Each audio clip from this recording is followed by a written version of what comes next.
that the Vice President, His Excellency the Vice President, is on. My right honorable Speaker, my colleague, very distinguished members participating. It gives me a great pleasure to be here and participate in this very important webinar on selection and appointment of judges, lessons from Nigeria. Well, I listened to Mr. Osaro when he read a short speech on my sojourn in the House of Representatives of 8 years, and of course the subsequent engagements in the Senate. It is very important to mention here that the Senate that has that responsibility of scrutinizing and vetting of judges after the National Judicial Council has recommended to the President the judges for appointments. The Senate does very critical job of ensuring that such candidates or nominees are worthy of the appointments by the President. And this is one function that we would like to continue to perform very well, because it provides an additional scrutiny that will ensure that whoever becomes a judge, having been appointed by Mr. President, will do so because that person deserves to be. And I'm happy to say that the National Assembly, particularly in the 9th Assembly, had the privilege of screening the present Chief Justice of Nigeria. And we had undertaken other scrutinies and vetting of judges for appointments by Mr. President. I believe that the National Judicial Council is supposed to be supported at all times, because that is where it starts. And what the NJC is able to do is going to affect the entire process, because that is where the initial nominations will come from.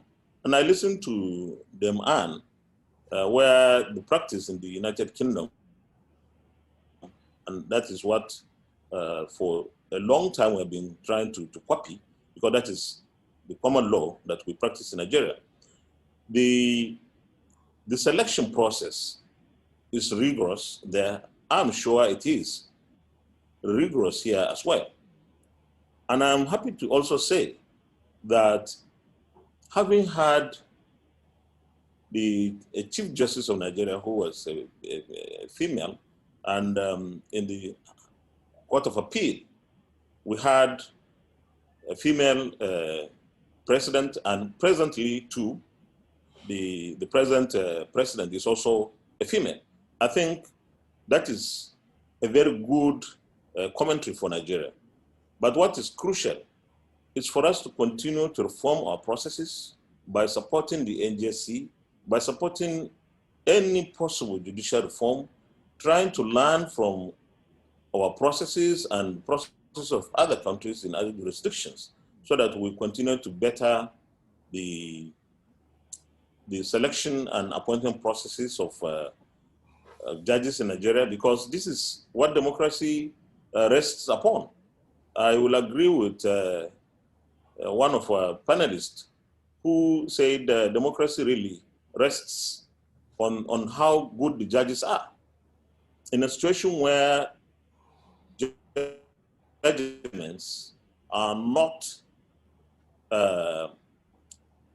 done or given in such a very professional and fair manner, you would agree with me that the democracy will be imperiled.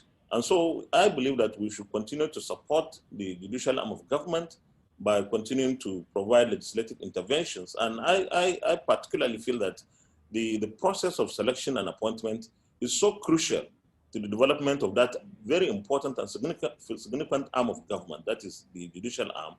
And the present situation provides for us going forward to look into every possible area where we can provide constitutional amendments in this ninth assembly so that we achieve better outcomes as we scrutinize, as the Judicial Service Commission does or undertakes its responsibility. We can always try and aspire to make what we do better, but I feel that we are not doing badly in Nigeria. Our jurisdiction is different.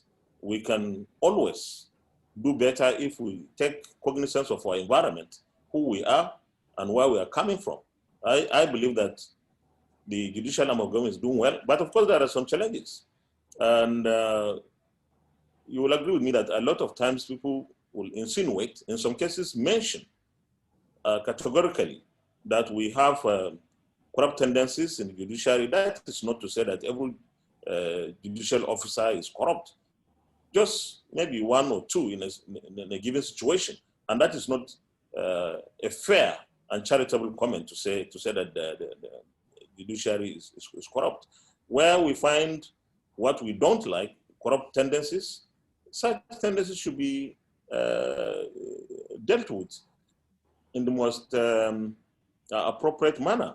But I believe that we should continue to reform the judicial arm of government, the processes, so that we eventually have something that we all desire to achieve in Nigeria. Thank you very much.